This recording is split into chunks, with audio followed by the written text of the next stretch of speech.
நீங்கள் பார்த்துக் கொண்டிருப்பது உங்கள் விஜய். சிவன் பார்வதி கோயில்ல தரிசனம் முடிச்சிட்டு வந்துகிட்டு இருக்கீங்க இல்லையா? ஆமா. எல்லா துக்கங்களுக்கும் பரிகாரம் தேடிதான் ஸ்ரீ மகாதேவனும் அம்மா மகமாயும் இருக்கிற கோயிலுக்கு வரீங்க. மனசார நீங்க வேண்டிக்கிட்டா மட்டும் போதும், தேவி எல்லா கஷ்டங்களையும் போக்கி நிம்மதியை தருவா. வேண்டிக்கிட்டேன், நான் என் மனசாரதா வேண்டிக்கிட்டேன். அப்புறம் அந்த பிரார்த்தனையில நம்பிக்கை இல்லையா உங்களுக்கு? இப்பவும் துக்கம் தாங்காம நீங்க அழறீங்களே. அந்த துக்கம் பிரார்த்தனை பண்ணாலும் தீரும்னு தோணல. எனக்கு தெரியும், உங்களோட கஷ்டங்கள் தீரும். உங்க சகோதரனை எதிர்க்கணும், ஆனா அதுக்கு உங்க மனசு இடம் கொடுக்கல இல்லையா? உங்க சகோதரன் கண்மூடித்தனமா நம்புறது சிவன் இல்லாம வேற ஒரு தெய்வம் இல்ல. அதுக்கான தண்டனைய ஒரு ஆயுள் முழுக்க அனுபவிச்சும் என் சகோதரனுக்கு அது புரிய மாட்டேங்குது. வேற எந்த ஒரு கோயிலுக்கும் நான் போய் கும்பிடக்கூடாதுன்னு அவன் உத்தரவு போட்டிருக்கான். கவலைப்படாதீங்க, உங்க மனசுல இருக்கிற கவலையெல்லாம் தீர்ற நேரம் நெருங்கிடுச்சு. எங்கேயும் நிறைஞ்சிருக்கிற சிவமயமான அந்த கடவுளோட சக்தி ஒண்ணுதான்னு உங்க சகோதரன் புரிஞ்சுக்க போற அந்த நேரம் கூடிய சீக்கிரமே வந்து சேரும். ஈஸ்வரா, உங்க சகோதரன் வணங்குற பரமசிவன் மூலமாவே அது எல்லாம் நல்லபடியா நடக்கும். நீங்க யாருமா? நான் ஒரு சன்னியாசினி. என்ன உங்களுக்கு அடையாளம் தெரியலையா?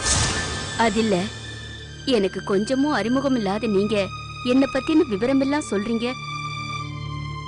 அது நீங்க தேவிய வணங்குற புண்ணியத்தால இருக்கலாம். உங்களை பார்த்த அந்த நிமிஷமே உங்க துக்கத்துக்கான காரணம் என்னன்னு என்னால உணர முடியுது. அந்த புண்ணியத்தால நான் உங்களுக்கு சொல்றேன், உங்க சகோதரனுக்கு நல்ல புத்தி வரும். இனிமே உங்களோட வாழ்க்கை நிம்மதியாவும் சந்தோஷமாவும் இருக்கும்.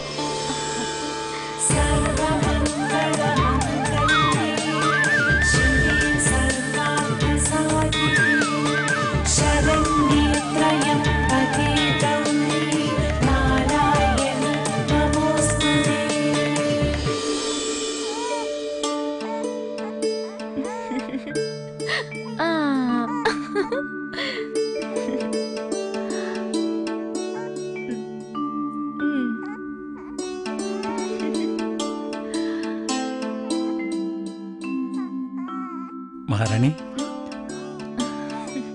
குழந்தைக்கு எங்க இருந்து பால் வாங்கிட்டு வந்தீங்க? இங்க எனக்கு தெரிஞ்சவங்க இருக்காங்க. போன தடவை வந்தபோது அறிமுகமானாங்க. சொந்த வீட்டில் இருக்கிற உரிமைகள்லாம் எனக்கு அங்கேயும் உண்டு. நான் அங்க போய் குழந்தைக்கு குடிக்க கொஞ்சம் பால் வேணும்னு கேட்டேன். காய்ச்சி உரகுத்த வச்சிருந்த பாலை எடுத்து அவங்க என்கிட்ட கொடுத்துட்டாங்க. அவரும் குழந்தைக்கு பால் வாங்கிட்டு வரதுக்காக தான் போயிருக்காரு. அதுக்கான அவசியம் இல்லையே மகாராணி. இந்த தாத்தா தான் இருக்கேன்ல, இந்த இளவரசிக்கு தேவையான பாலை கொண்டு வரதுக்கு. நீங்க இவ்வளவு சீக்கிரம் பால் வாங்கிட்டு வருவீங்கன்னு எதிர்பார்க்கல. சிதம்பரத்தை பார்த்து மாலை செய்யற விஷயத்தை பத்தி பேச போறேன்னு சொன்னீங்கல்ல. தேவியோட அருளால நினைச்சு போன காரியத்துக்கு எந்த தடையும் வரல. சிதம்பரம் ஐயாவை பார்த்தேன், மாலை செஞ்சு கொடுக்கறதுக்கு சம்மதிச்சாரு. அப்படியா? அப்ப ரொம்ப சந்தோஷமா இருக்கீங்க போல இருக்கு. சந்தோஷம்தான். இருந்தாலும் அவர் பிடிவாதமா என்கிட்ட ஒரு விஷயத்த சொல்லிட்டாரு. என்ன விஷயம்? மணிமாலையில ஒரு முத்திரை வேணும்னு கேட்டேன். அட, அது நல்ல விஷயம் தானே. நல்ல விஷயம்தான். ஆனா என்னோட ஆசை ஒரு ஆலையில கிருஷ்ணன் இருக்கணுங்கிறதுதான். ஆனா சிதம்பரம் ஐயா பிடிவாதமா சொல்லிட்டாரு, உமா மகேஸ்வரி முத்திரை நான் மட்டும் செய்வேன்னு. சிவனா இருந்தாலும் விஷ்ணுவா இருந்தாலும் ரெண்டு பேருமே தெய்வங்கள் தானே. எந்த தெய்வங்களை பக்தர்கள் வழிபட்டாலும் அவங்களுக்கு கிடைக்க போற பலன் என்னமோ ஒண்ணுதானே. உண்மைதான். ஆனா அது அவருக்கு புரியணுமே.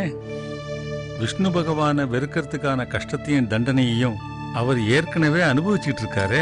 தண்டனையா? ஆமா, தெய்வ தண்டனை. சிதம்பரம் ஐயா கல்யாணம் பண்ணிக்கிட்டாரு, ஆனா குழந்தை பாக்கியம் இல்ல. அவரோட சகோதரி மஞ்சுளாவுக்கும் கல்யாணம் ஆச்சு, ஆனா அவங்களுக்கும் குழந்தை பாக்கியம் இல்ல. சிதம்பரத்தோட மாமனார் வீட்டுல சோழி போட்டு பார்த்தாங்க. இப்படி குழந்தை பாக்கியம் இல்லாம போனதுக்கு காரணம் விஷ்ணு பகவானோட கோபம்தான் அதுல தெளிவாயிடுச்சு. அன்னையிலிருந்து சிதம்பரத்துக்கும் மனைவி வீட்டாருக்கும் சண்டையும் சச்சரவும் தொடங்கிடுச்சு. அதுக்கப்புறம் என்ன ஆச்சுன்னா கடைசியில சிதம்பரம் ஐயா விட்டு பிரிஞ்சு அவர் மனைவி அவங்க வீட்டுக்கு போயிட்டாங்க. சிதம்பரத்தோட சகோதரி அவங்களோட நிலைமையும் அதே மாதிரிதான். புத்திர பாக்கியம் இல்லாத மனைவியை உதறி தள்ளிட்டு அவங்க கணவரும் பிரிஞ்சு போயிட்டாரு. எவ்வளவு நடந்தும் அவரோட பிடிவாதத்தை அவர் விடல. சிவன் பக்தி தான் சிதம்பரம் ஐயாவோட உயிர் மூச்சாயிடுச்சு. அதனால எதையும் எதிர்க்கவும் ஏத்துக்கிறதுக்குமான மனப்பக்குவம் வந்துடுச்சு. அப்படி ஒரு மனநிலை மனுஷனுக்கு வரும்போதுதான் கடவுள் பேரை சொல்லி சண்டை போட்டுக்கிட்டு அடிச்சுக்கிட்டு உயிரையே விட்டுறாங்க. மஞ்சுளாவோட நிலைமை தான் நினைக்கவே ரொம்ப கஷ்டமா இருக்கு. பக்தி விஷயத்துல இந்த பிடிவாத குணத்தை தவிர வேற எந்த குறையும் சிதம்பரம் ஐயா கிட்ட இல்ல. மத்தவங்க கிட்ட காட்ட வேண்டிய அன்பும் பாசமும் அவர்கிட்ட அதிகமாவே இருக்கு. குழந்தை கௌரிக்கு மாலை செஞ்சு தரணும்னு நான் கேட்டபோது அவர் முகத்துல பார்த்த மகிழ்ச்சியும் சந்தோஷமும் எனக்கு ரொம்ப சந்தோஷத்தை கொடுத்தது மகாராணி. ஒரு குழந்தைய தூக்கி கொஞ்ச முடியாத ஏக்கம் அவர்கிட்ட எனக்கு நிறையவே தெரிஞ்சது. இது எல்லாத்துக்கும் காரணம் அவர்தானே? ஒருவேளை அவரோட விதி பலனா கூட இருக்கலாம். மகாதேவனோட ஆத்மார்த்த பக்தன் இல்லையா? பகவான் சிதம்பரம் ஐயாவுக்கு ஏதாவது ஒரு வகையில அனுகிரகம் பண்ணாம இருக்க மாட்டாரு.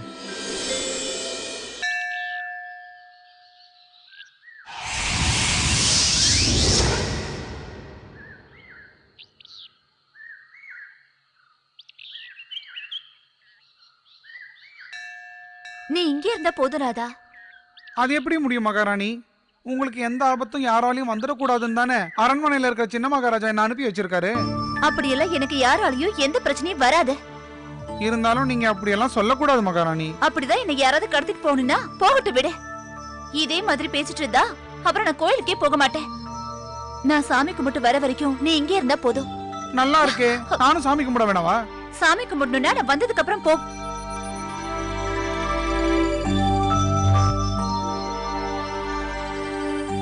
போ இங்க இருந்து. நீயும் கல்லு அவங்களும் கல்லு, நான் மட்டும் தான் நல்லவன்.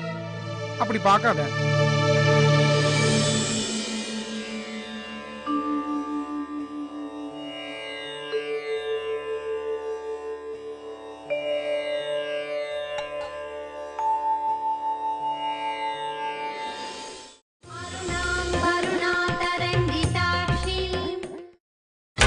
நீங்கள் பார்த்துக் கொண்டிருப்பது உங்கள் விஜய்.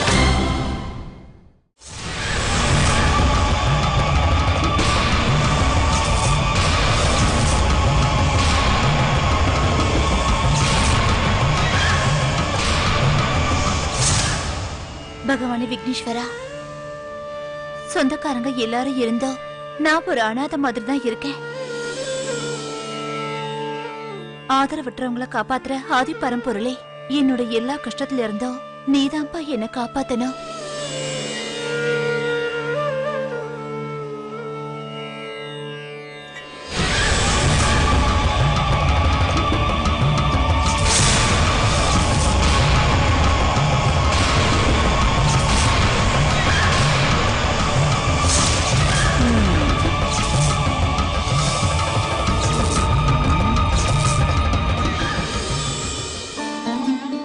பகவானே சுப்பிரமணிய சுவாமி, அசுரர்களை எல்லாம் சூர சம்ஹாரம் செஞ்ச பகவானே, செய்யாத தப்புக்க யாரும் என் மேல பழி போடாம நீதான் என்ன காப்பாத்தி அருளணும். தயானந்தன் மகாராஜாவுக்கு எந்த ஒரு ஆபத்து வராம நீதான்பா காப்பாத்தணும். நான் நம்புற எல்லாருமே எனக்கு துரோகம் தான் பண்றாங்க. நல்லது எப்பவும் நடக்கணும்னு நினைக்கிறேன். என்னோட பிரார்த்தனைய நீதான் செவி சாய்க்கணும்.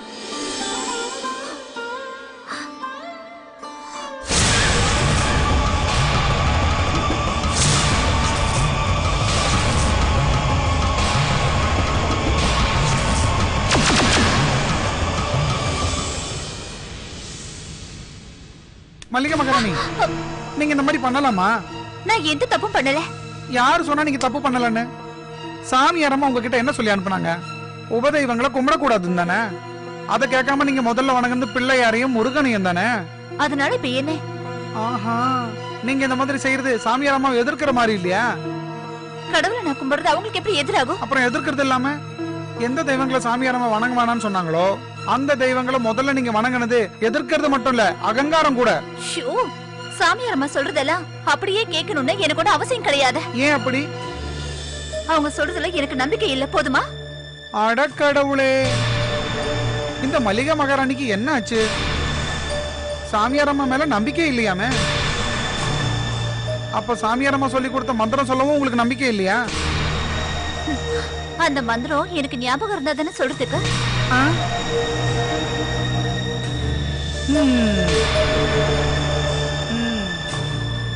அந்த மந்திரம் எனக்கு சுத்தமா மறந்து போச்சு. இந்த மாதிரி தான் மல்லிகா மகாராணி அங்க போய் சொல்லுவாங்க. அதோட அரண்மனையை தலைகீழா மாறும். மல்லிகா மகாராணிய சுவாமியாரம்மா மந்திரம் பண்ணிய கொன்னுடுவாங்க. அப்புறம் எப்படி உங்களை கல்யாணம் பண்ணுவேன்? அவங்கள சொல்ல வைக்கணும். மல்லிகா மகாராணிய சாமியாரம்மா சொன்ன மந்திரத்தை சொல்ல வைக்கணும். மல்லிகா மகாராணி, அவ கோவிலுக்கு போனது சாமி கும்பிடுறதுக்காகவோ பூஜை பண்றதுக்காகவோ இல்ல, என்ன அவமானப்படுத்தி உதாசீனப்படுத்துறதுக்காக. மல்லிகா யார அவமானப்படுத்தினா, எதுக்கு உதாசீனப்படுத்தினா? நான் எதையெல்லாம் செய்யக்கூடாதுன்னு சொன்னனோ அது எல்லாத்தையும் என் எதிர்ப்பு மீறி அவ செஞ்சுக்கிட்டு இருக்கா. அப்போ அவ கோயிலுக்கு போகலையா? போனா, ஆனா யாரோ சொன்ன உபதேசங்களை கேட்டு அவ உபதேவங்களோட சன்னதிக்கு வணங்க போயிருக்கா. முதல்ல கணபதிய வணங்கிருக்கா, அதுக்கப்புறம் முருகனை. நீங்க சொல்லி கொடுத்த மந்திரங்கள் பலகீனமாகிறதுக்கு அது காரணமாயிடுமே. ஆமா, நான் சொல்லி கொடுத்த மந்திரங்கள் பலவீனம் ஆயிடுச்சு. அந்த மந்திரங்கள் எதுவுமே இப்ப அவளுக்கு ஞாபகத்திலேயே இல்லைன்னு சொல்றா. அப்படின்னா அவளை இனிமே உயிரோட வைக்க கூடாது. நீங்க சொல்றது உண்மைதான். அவ இனிமே இருக்கவே மாட்டா. அவளோட கதை முடியறதுக்கான நேரம் வந்துருச்சு. இன்னைக்கு ராத்திரியே அவ அழிஞ்சிருவா. இன்னைக்கு ராத்திரி கோவில் சன்னிதியில வச்சு அந்த ராதாகிருஷ்ண அவளை மானபங்கப்படுத்துவான். அந்த நிமிஷமே கலங்கப்பட்ட சன்னிதானத்துல இருந்து தேவியோட சக்தி மறைஞ்சு போயிடும். சாமியாரம்மா வாங்க. நீங்க சொன்ன மாதிரியே நான் இவனை கூட்டிட்டு வந்துட்டேன். எதையும் செய்வான், நாம நம்பலாம். இங்க இருக்கிற மந்திர காலத்துல இந்த துணியை போட்டு அது மேல உட்காரு.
அது உங்க கையிலே இருக்கட்டும். முக்கியமான ஒரு விஷயம், இன்னைக்கு சாயந்தரம் நான் வரமாட்டேன். என்ன விஷயம்? என் பொண்ணுக்கு வரன் பார்த்திருக்கேன். மாப்பிள்ளை வீட்டுல இருந்து ஒருத்தர் எங்க வீட்டுக்கு இன்னைக்கு வர்றாரு. ரொம்ப சந்தோஷம். எல்லாம் நல்லபடியா நடக்கும்.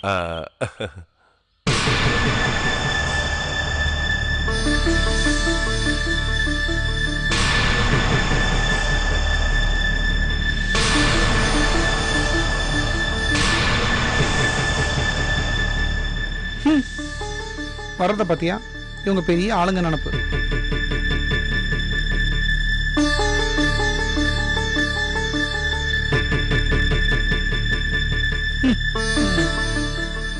என்ன மகாராணி இங்க இருக்கீங்க? நட சாத்தியாச்சே, வீட்டுக்கு போகலையா? இல்ல, நான் வீட்டுக்கு போகல. போகலையா? எதுக்கு? ஒரு வேண்டுதல் இருக்க. நாளைக்கு காலையில வரைக்கும் இங்கேயே உட்கார்ந்து தியானம் பண்ணணும்னு. அது என்ன திடீர்னு அப்படி ஒரு வேண்டுதல்? தேசத்தோட நன்மைக்காக. அது மட்டும் இல்லாம நான் தெரியாம ஏதாவது தவறு செஞ்சிருந்தா அம்மா மகமாய் கிட்ட மன்னிப்பு கேட்கறதுக்காக. சாமியாரம்மா தான் அனுப்பி வச்சாங்க. இதுக்கு ஒன்ன வேற துணை அனுப்புறாங்களா? ஆமா அனுப்புனாங்க.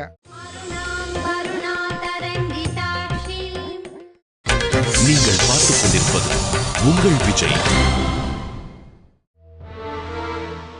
இங்க வாங்கல. எதுக்கு? ஒன்னு சொல்லணும்.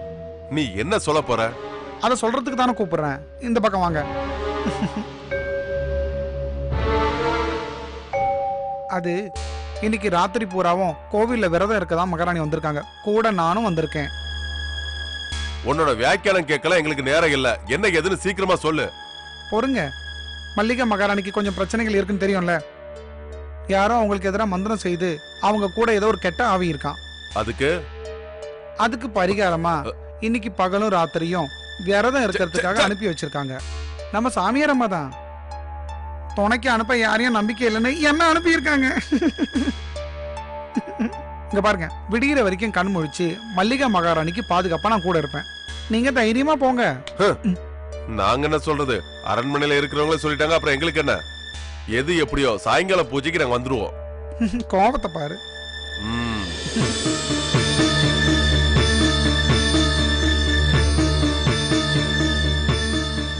மகாராணி இங்க வந்து உட்காருங்க. வாங்கன்னு சொல்றேன்ல.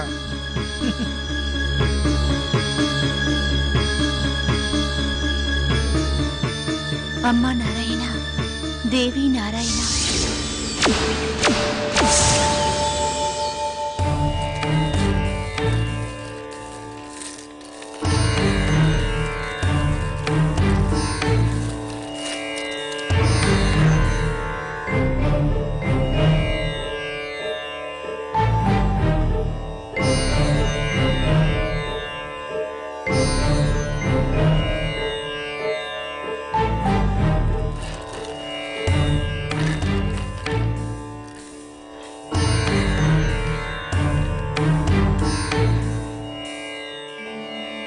அரண்மனை ஜோசியரானா மகாராஜா அவர்களுக்கு பலன்களை சொல்லட்டுமா? அப்படியே ஆகட்டும். ஒரு தேசத்தோட மிகப்பெரிய சொத்துன்னு சொல்றது ராஜாவை புரிஞ்சுக்கிட்டு அன்போட நடந்துக்கிற தேச குடிமக்கள் தான். இவ்வளவு பெரிய ராஜ்யத்துல பிரகலாதபுரம் தேசம் மட்டும் சமீப காலமா அதுக்கு விதிவிலக்கா இருக்கு. ஆமா, அகம்பாவத்தினால ஏற்பட்ட தேவையில்லாத அழிவு. அதுக்காக தேசத்துல இருக்கிற ஜமீன்தார்களும் வியாபாரிகளும் 2 பிரிவினரா பிரிஞ்சு யுத்தம் செய்ய தயாரா இருக்காங்க. பிரகலாதபுரம் தேசத்துக்கு வந்த இந்த கஷ்டத்துக்கு ஏதாவது ஒரு முக்கியமான காரணம் கண்டிப்பா இருந்தே ஆகணும். அதை கண்டுபிடிக்கிறதுக்காகத்தான் சோழி போட்டு பார்க்கறதுக்கு உங்களை இங்க வர சொல்லியிருக்கோம். அரண்மனை ஜோசியரான நீங்க தீவிர தேவி பக்தரும் தானே? ஒருவேளை அந்த கடவுளோட கோபத்தால ஏதாவது ஏற்பட்டிருந்தா அதையும் உங்களால கணிச்சு சொல்ல முடியும்ல? என்னோட கணிப்புல அதை உணர முடியும் மகாராஜா.